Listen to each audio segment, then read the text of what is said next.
Hello, my friends. I am so glad you're here.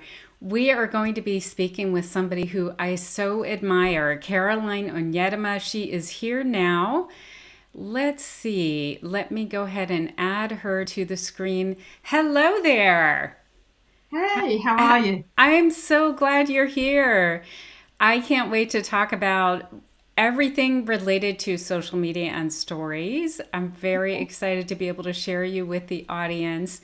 And we are live now. So let me go ahead and present you to everyone so that they know who you are and what we're going to be talking about.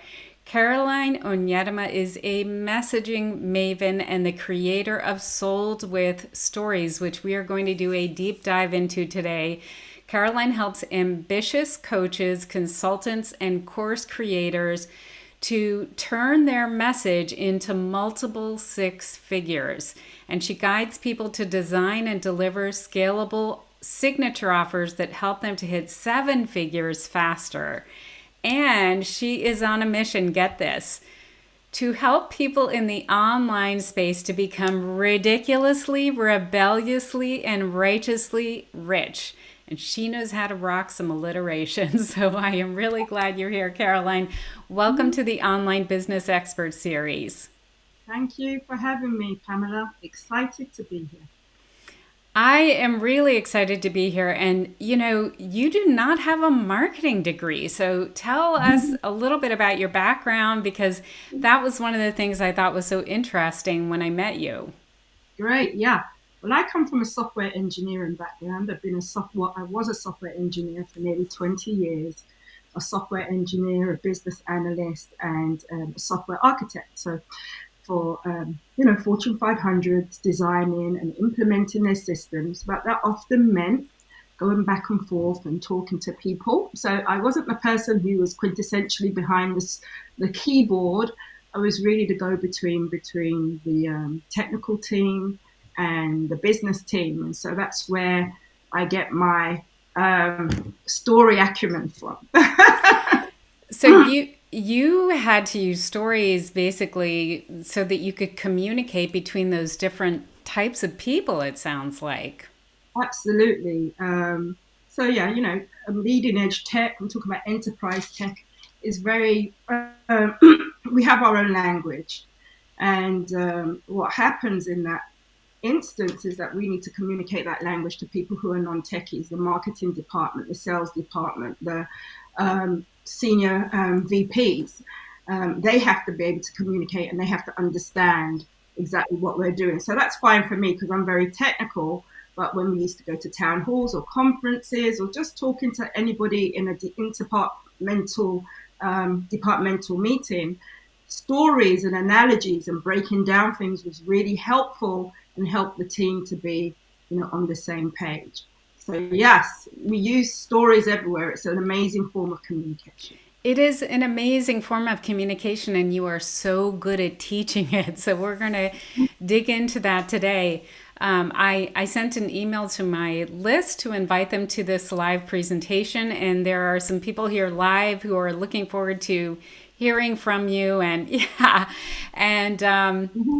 you know, what I think is so amazing about what you do is that you don't come from this like jaded marketing background where you've been using marketing for decades the way I have. You have a different approach, and it allows people to really imbue their messaging with who they are and with their own voices. So I Sure. wonder, like, when you think about it, what do you think is so difficult for people about messaging? Why do they struggle with it so much? Yeah.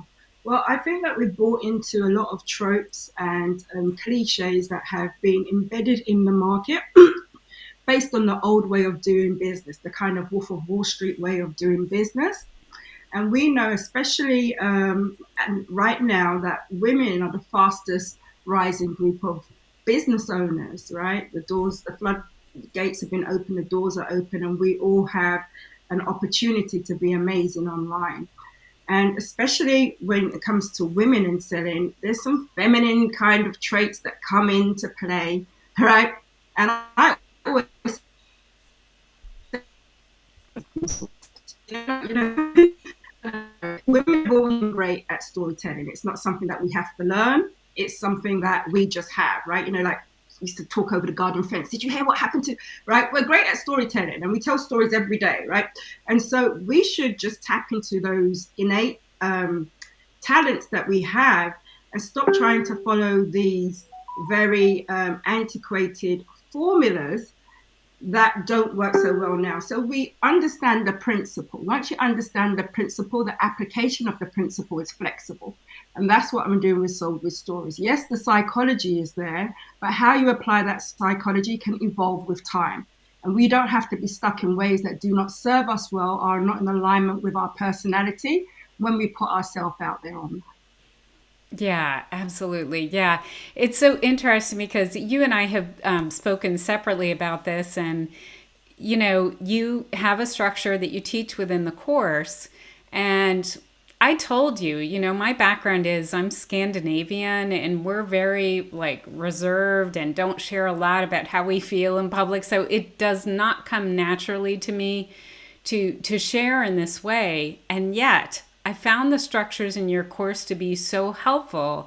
And I was able to extract stories very easily using those structures. So the overarching structure, it seems to me, is that story slay CTA framework that you teach at the very top of the course. So I wonder if you could talk about that. I know the story is kind of how you stop people and get their attention. And then slay is Oh, where you're really doing that persuasive marketing work with the story. And then the yeah. CTA obviously is the call to action. So can we dig into those sections, and can you Yeah. share a little bit more about each of them?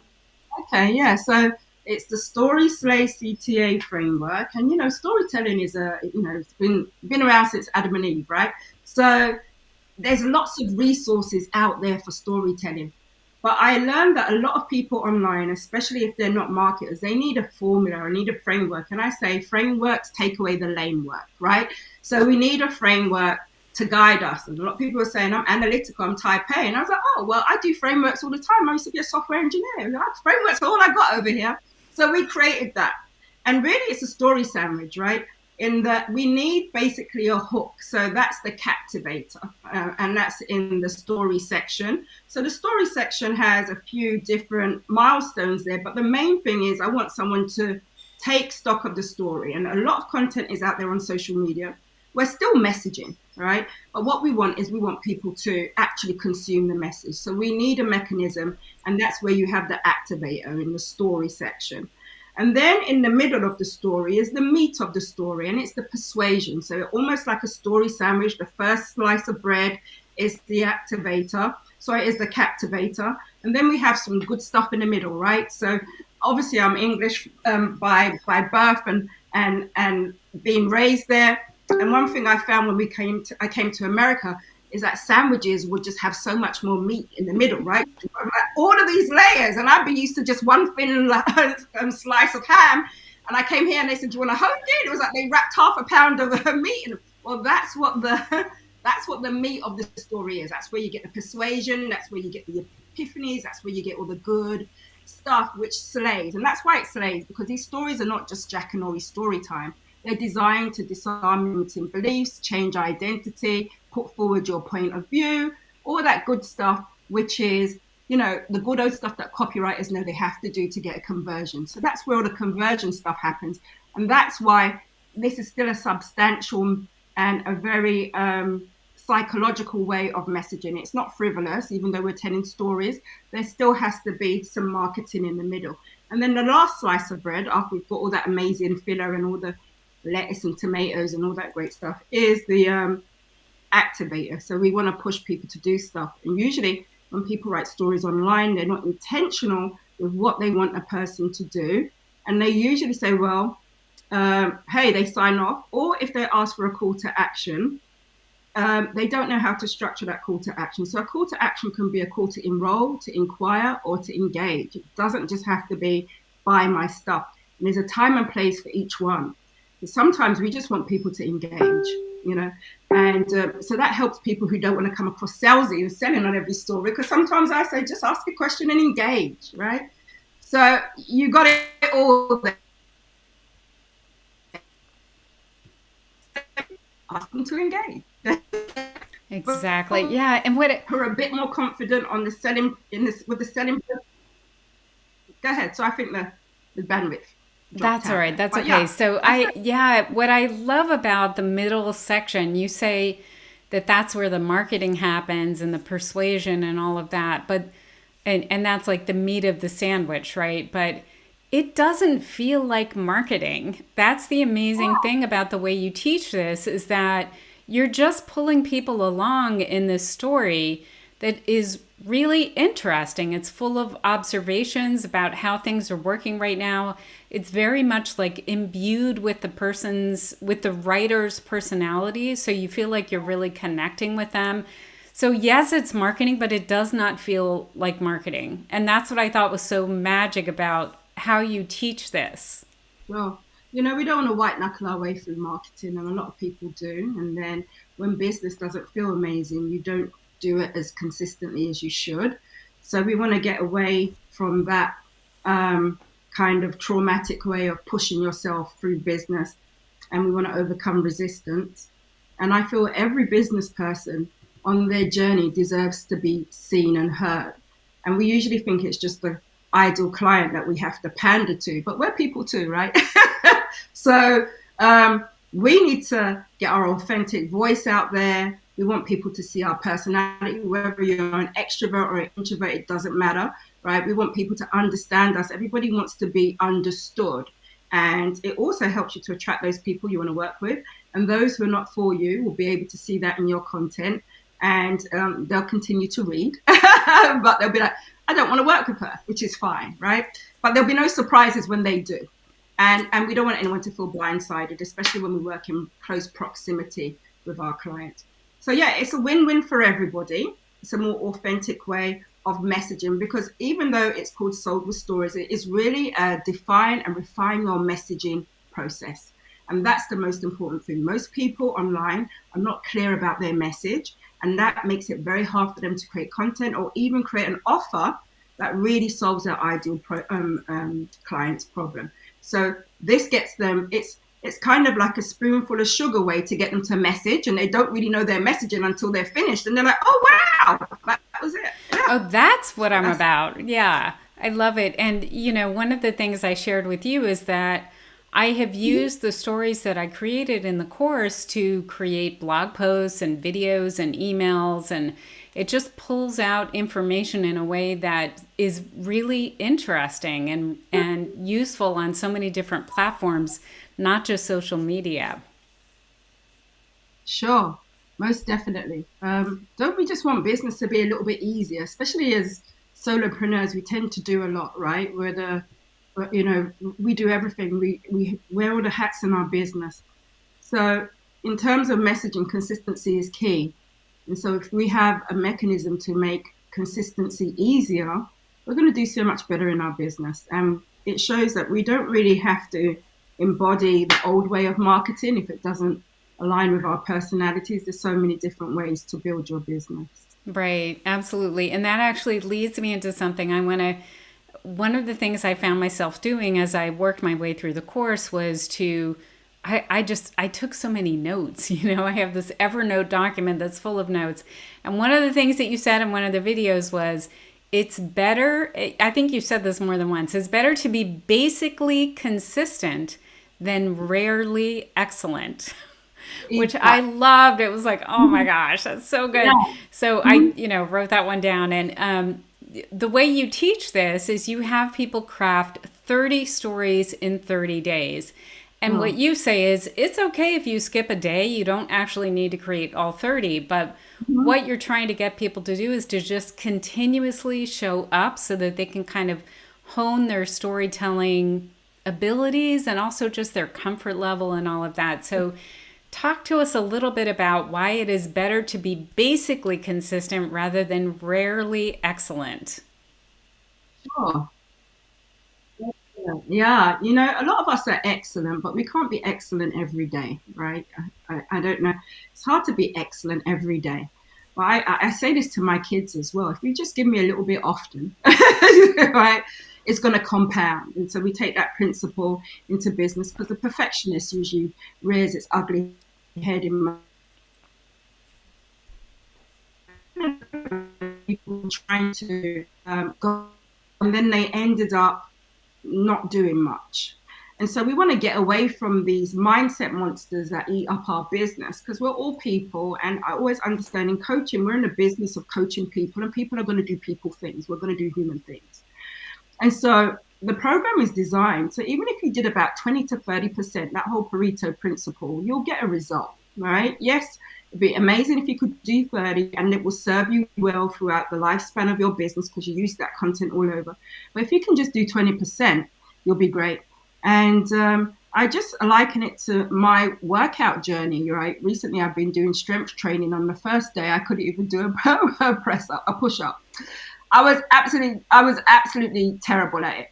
But the more consistent I am and the more I try each time, it gets marginally better. And so the stories, they get meatier and meatier as you go on because you're developing your messaging muscles. So in the beginning, people are like, "Oh, this one was hard." Do you see what I mean? But as you go through, and it's fully supported. But as you go through, you start to find it's getting easier and you're enjoying it and you've got better ideas. And that means it's working, right? So we can't be afraid of the beginning of any journey. It's always harder, but it starts to feel good, right? It starts to feel good when you're seeing progress and you're seeing that that sometimes people are like, "Oh, I went longer than I expected in this, but I just couldn't stop writing," right? And I'm like, "That's good, right? That's good, right?" Because now you're developing your messaging muscles and you're starting to see some biceps and triceps popping up. So that's a good thing. Absolutely. Yeah. I mean, it's like anything else in life, right? The more you do it and the more consistent you are about it, the easier it feels. As a beginner, it feels impossible, right? But the more you do it, it just becomes almost a natural part of your day. And that's another thing I wanted to ask you about because I thought this was so smart as well. You really emphasize that people should choose one platform and focus on that one platform at a time so that the people who are interested in hearing from you know where to find you online. Can you speak a little bit about that? Yeah, I mean, if we can just hyper focus is anybody's secret weapon in this online business. You don't have to be very smart. I went to one of the best institutions in the world where I did my master's. And when I came online, somebody told me clever girl online is poor girl, right? But the consistent person makes the cash, right? So we want to take that principle and I guess apply it here. It really is that simple when it comes down to winning online, and this is the way it can be done. I love it. I love it.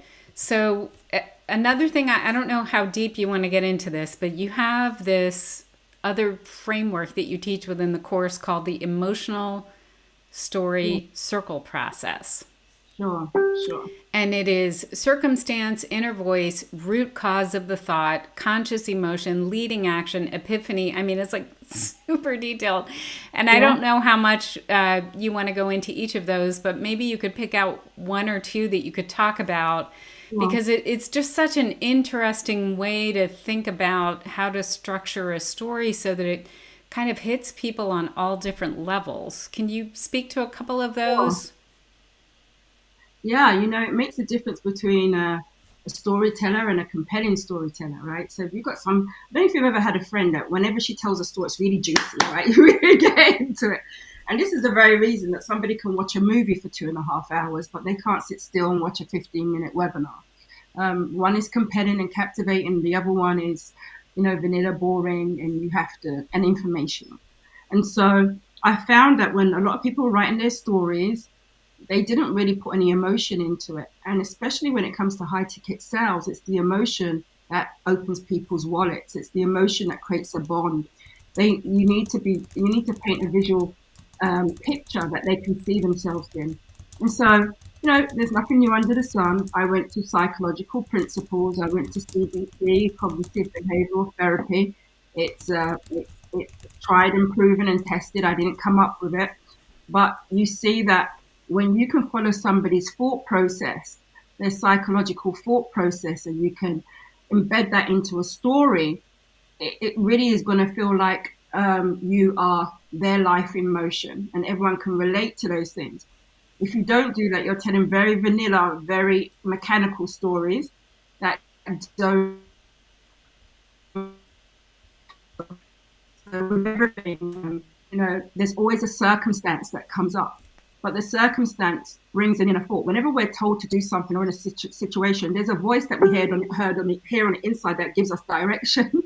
Sometimes it's a good voice, sometimes it's a bad voice. And often when it comes to storytelling, because we are business owners that solve problems, it's usually something negative, right? That is telling us we can't do something or this isn't going to work. It's some kind of head trash or mental drama. And instead of keeping that to yourself, you bring it out so somebody can really connect with you on that soul level, right? And that's what the inner voice section is. I love it because it's almost like, those celebrity magazines, Us Weekly and People. These are all the magazines that I see when I'm waiting for a haircut, I don't subscribe, but I see them when I'm waiting for a haircut. And they always have this section called Stars. They're just like us, right? Oh, And I feel like that's what that part of the story does when you allow people to see some of your personal doubts and some of the demons that you've had to slay yourself. It's a way for them to feel connected to you and feel like they can relate to you. And it's like, well, this person is not that different from me, right? mm-hmm. Most definitely. And I know a lot of people feel some trepidation sharing those, giving insight to what's going on in their mind because it makes them vulnerable. But I think there's victory in being vulnerable. But there's a difference between tasteful transparency and then TMZ tabloid, right? So I say there's a spectrum, and you can decide because you're grown with a voice and a choice, okay? Where on that spectrum you want to be when you're sharing the inner parts of yourself. So a lot of the things that people think are really like, oh my gosh, I'm telling people what I think and how I feel. They're things that we think and feel every day. It just makes you a real person, a real human being going through life like the rest of us. And if you never share some personal insights, you really can't be a thought leader, right? You really can't stand out from the crowd. You really are not really you're not in your authentic voice and self. And people pick up on that. I usually pick up on people that always present that their life is amazing and everything is fabulous.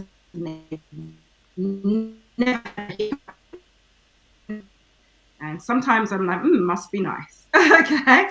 Well, and they But seem then a I'm like, little. I wonder what they're hiding. I Yeah, wonder. exactly. That's the thing. What are they hiding? What are they not saying? You start to wonder. I mean, you almost have more doubts about somebody who presents as so perfect and polished because you're like, okay, it can't be that Oh, good. You're a human being on the face of the earth like the rest of us, and it can't be yeah, that good, right?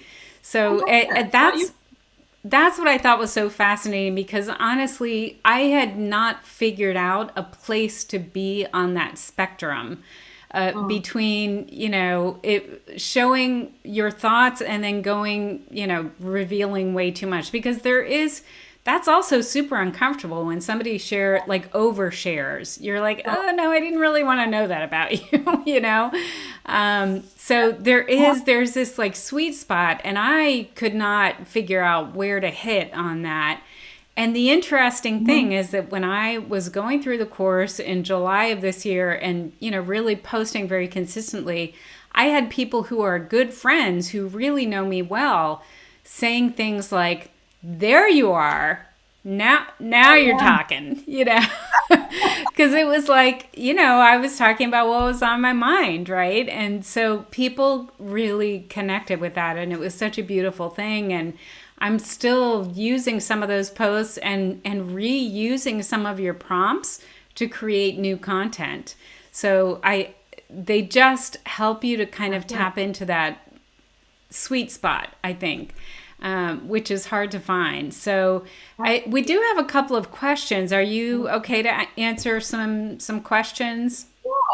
I love questions. I love questions. Yep. Yeah. So, well, one person is asking, is there a way to see a few examples of what Carolyn has written? Is that possible? So, where would they go? Are there examples on Sold with Stories? Well, here's the thing. Social Stories is going to usually, well, what I'm working on now is making one of the stories a lead magnet, right? So people can get it. Mm. So that will be out soon. But if you really want to see the story structure, check out Pamela's content. She's got some great examples of telling stories, and then you'll see because she Yeah, and was a model the student and she did. platform that I was focusing on during the time that I was taking the course was my personal Facebook profile. So if you go to my personal Facebook profile, you will see great examples of the stories that I told in the course. But I think even more important is the amount of engagement I got was just off the charts. It was like nothing I had seen. I Yeah. told this one story that was this very kind of embarrassing moment where months earlier this year, somebody had called me out and decided that I was an inauthentic marketer. And, they, yeah, they had tried to hit me up in direct messages on Facebook. And I kind of, didn't take them up on starting a conversation. And then they called me out and said I was a BS marketer and all this kind of stuff. And it was like not a good moment in my life, right? Not I wanted to never think about it again, frankly. But as one of the story prompts, I used that story and I told it, and I got so much engagement. It just, everybody started talking about how people are using direct messaging these days, and the discomfort and the weird disconnect that can happen when some people are using it one way and some people are using it a different way. And I got amazing engagement. And then I posted another one that was super short that was about like how I thought do you remember this one? The online guru game has been changing lately. And I mean, it was amazing. It was Yeah. just like two sentences long, and I don't even know how many comments I got on that one. It was amazing. Yeah, you got a lot of engagement. Shows how many people are lurking and not saying much. We think there's nobody watching, but we always write like there's a whole room of people, even though nobody engages because they're there. Okay, so we got to talk about that because that was something else that I thought was so great about the way you taught things is you talked about deluxe lurkers. You So know? we need to Yeah. talk about what deluxe lurkers are so that people understand that. Yes. We need signals. I'm somebody that likes validation, right? So for my husband, when I'm getting ready, I say, "Do I look good?" Right, or something. So we're the same online. We need validation, and we want people to do that by engaging. But online, I always say, right, the luxury of a like is a privilege, meaning that not everybody engages on your content, but it doesn't mean they're not lurking. And the people that actually buy the most are lurkers. They don't engage, right? Usually when people engage like that and just like they're connecting, but there are people that are actively looking for a solution and they're just waiting for the right person to say the right thing at the right time. And so they're silent squirrels, and they read your content, and you're connecting with them and resonating, and they are there, especially if you've got people that follow you or you're connected, because Zuckerberg is going to show your stuff out there. This happens a lot on LinkedIn as well. LinkedIn isn't a high engagement platform just by virtue of who the users of LinkedIn are. When I was in corporate, if my boss was commenting on everyone's stuff on LinkedIn, I'd be like, "Oh, who's that?" I mean, so on LinkedIn, where the high ticket deluxe lurkers are, they really comment on your content, right? Those people that sign the checks and give out the contracts, but they're watching. And if you've got a way for them to reach out to you, it usually happens undercover. So don't look at the engagement as a metric for who's actually consuming your content. And you'll see that when you actually say something really short form and they can't help themselves, that's when you'll see all these deluxe lurkers come out the woodwork, and you'll be like, "Oh, so you do see my stuff." But, yeah. Yeah, it was amazing. It was like, when I saw the caliber of people who were obviously paying attention, it was shocking, shocking. And I agree, these messages work well on LinkedIn too. I've been putting them there, Mm-hmm. and I've been messaging for two different kinds of things that I do, because I have my online course, my online program to help people create high value offers called the Offer Accelerator. That's what I was primarily talking about on Facebook.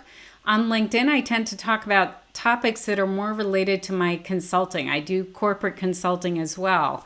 And the Mhm. messages work in both cases. Very different audiences, very different kind of projects that you're talking about, but it works in both places really well.